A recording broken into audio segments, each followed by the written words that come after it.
Doctor Babasaheb Ambedkar यांच्या महापरिनिर्वाण दिनी चैत्यभूमीवर आलेल्या अनुयायांना गेल्या 2 वर्षांपासून उपमुख्यमंत्री एकनाथ शिंदे यांच्या माध्यमातून भोजनाची व्यवस्था करण्यात येते. यंदाचं हे 3रं वर्ष असून लाखो अनुयायांनी या भोजन व्यवस्थेचा लाभ घेतला. या भोजन व्यवस्था कक्षाला उपमुख्यमंत्री एकनाथ शिंदे यांनी भेट देऊन अनुयायींची आस्थेनं विचारपूस केली.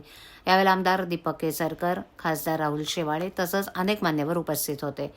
डॉक्टर बाबासाहेबांच्या महापरिनिर्वाण दिनी राज्यातूनच नाही तर देशभरातून लाखो अनुयायी मुंबईतील दादर इथे असलेल्या चैत्यभूमीवर डॉक्टर बाबासाहेब आंबेडकर यांना अभिवादन करण्यासाठी येतात.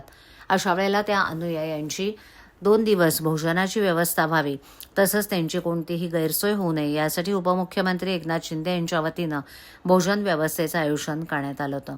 महापरिनिर्वाण दिनानिमित्त 5 आणि 6 डिसेंबर या 2 दिवसात जवळपास 5 लाख किंवा त्यापेक्षा अधिक अनुयायी चैत्यभूमीत येतात. त्या सर्व अनुयायींना भोजन आणि पाण्याची उत्तम व्यवस्था करण्यात येते. मात्र त्यासोबतच प्रत्येक अनुयायींना बसून व्यवस्थित जेवता येईल याचीही काळजी घेण्यात येते. प्रत्येक अनुयायींना बिसलेरी पाण्याची बाटली जेवणासोबत दिली जाते. भोजनानंतर पत्रावळी तसंच बाटल्यांपासून होणारा कचरा थेट गाडीत भरून विल्हेवाट लावण्यासाठी नेला जातो. त्यामुळे भोजन व्यवस्थेबरोबरच स्वच्छतेची देखील तेवढीच काळजी घेतली जाते.